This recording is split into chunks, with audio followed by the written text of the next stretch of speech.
শনিবার রাতে শতাধিক ড্রোন ও ক্ষেপণাস্ত্র দিয়ে ইউক্রেনের পশ্চিমাঞ্চলে ভয়াবহ হামলা চালিয়েছে রাশিয়া। এ হামলায় অন্তত 2 জন নিহত হয়েছেন। এছাড়া ইউক্রেনের উত্তর পশ্চিমাঞ্চলের লুৎস্ক ও রোমানিয়া সীমান্তের কাছাকাছি অবস্থিত চেরনিভসতেও হামলা চালিয়েছে মস্কো।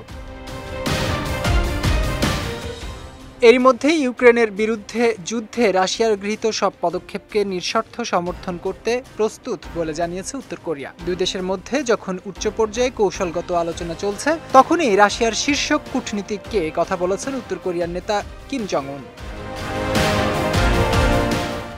রুশ পররাষ্ট্রমন্ত্রী সের্গে লাভারভের 3 দিনের উত্তর কোরিয়া সফরে কিম জং উন পূর্ব উপকূলীয় শহর ওনসানে লাভারেভের সঙ্গে দেখা করে একটি অংশীদারিত্ব চুক্তির অধীনে রাশিয়াকে আরও সহযোগিতা ও সমর্থনের প্রতিশ্রুতি দেন। ইউক্রেনীয় সংকটের মূল কারণ মোকাবেলায় রুশ নেতৃত্বের নেয়া সব পদক্ষেপকে নিঃশর্তভাবে সমর্থন এবং উৎসাহিত করতে ডিপিআরকে প্রস্তুত জানিয়ে কিম জং উন বলেন, তিনি দৃঢ়ভাবে বিশ্বাস করেন রুশ বাহিনী এবং জনগণ দেশের মর্যাদা এবং মৌলিক স্বার্থ রক্ষার পবিত্র উদ্দেশ্য অর্জনে অবশ্যই জয় পাবে।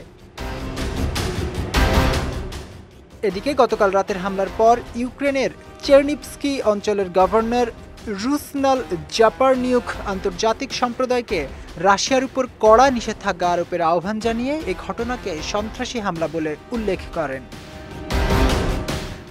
বিজয় টিভি নিউজ ডেস্ক।